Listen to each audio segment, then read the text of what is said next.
भैया संवैधानिक संस्थाओं पे आप विश्वास नहीं कीजिएगा, न्यायिक प्रणाली पे आप विश्वास नहीं कीजिएगा, संवैधानिक पदों पे बैठे हुए व्यक्तियों पे आप भरोसा नहीं कीजिएगा।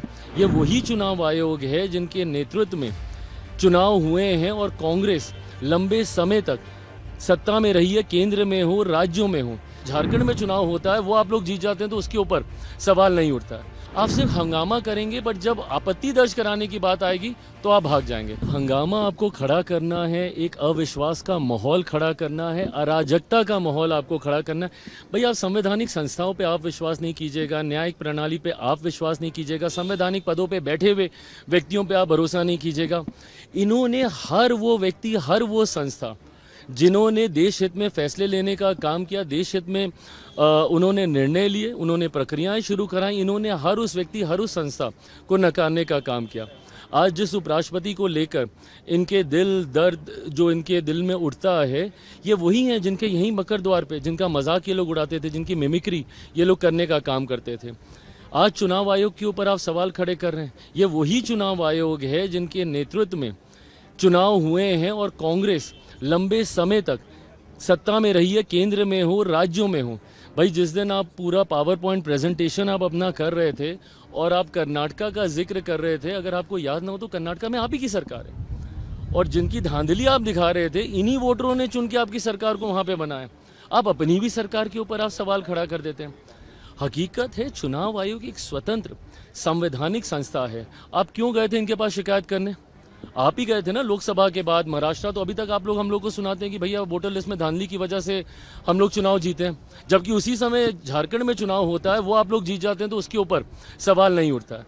और अगर इतनी ही शिकायत है, बिहार में यात्रा पे निकले हैं ये दोनों लोग, अगर ये दो लोग, अगर इतनी ही चिंता है और अगर इतनी ही धांधली हुई है और अगर आपके पास इतने ही पावर पॉइंट प्रेजेंटेशन जो आप कर रहे हैं, तो एक बार एक ऑफिशियल एक अपील तो डालिए, वहां पे आपत्ति तो दर्ज कराइए। आप सिर्फ हंगामा करेंगे, बट जब आपत्ति दर्ज कराने की बात आएगी तो आप भाग जाएंगे। जब वही चुनाव आयोग आपको उसको वैलिडेट करने की बात करेगा, ऑथेंटिकेट करने की बात करेगा, एफिडेविट करने की बात करेगा, तो फिर आप भाग जाएंगे। इम्पीचमेंट मोशन तक लाने की बातचीत चल रही है चुनाव आयोग के खिलाफ, आपका पक्ष तैयारी कर रहा है। बहुत गलत है और ये बहुत गलत परंपरा की शुरुआत ये लोग कर रहे हैं। विपक्ष की भूमिका ऐसे नहीं होती है भाई। अगर कल को अगर आपके हिसाब से नहीं होगा तो आप इस तरीके से आप संवैधानिक पदों पर बैठे हुए लोगों को, संस्थाओं को आप कटघरे में लेके जाने का आप काम करेंगे। भाई आपकी चिंताएं हो सकती हैं, बट उन चिंताओं को एड्रेस करने के तरीके हैं ना।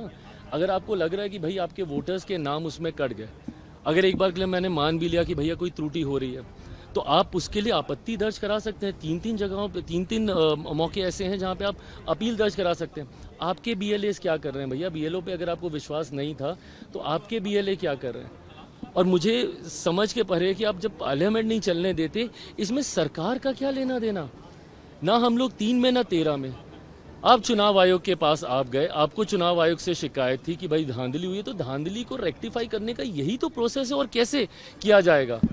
बट जब उस प्रोसेस को अपनाया जाता है तो आप सड़क पे हंगामा कीजिएगा, सदन में आप हंगामा कीजिएगा, बट जहां पे औपचारिक ऑफिशियल आपत्ति दर्ज करानी है चुनाव आयोग के पास, वहां पे आप नहीं कीजिएगा।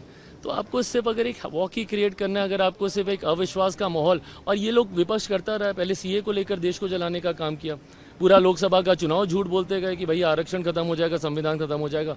ये एक झूठ और लोगों को डरा रहे हैं झूठ बोल बोल के।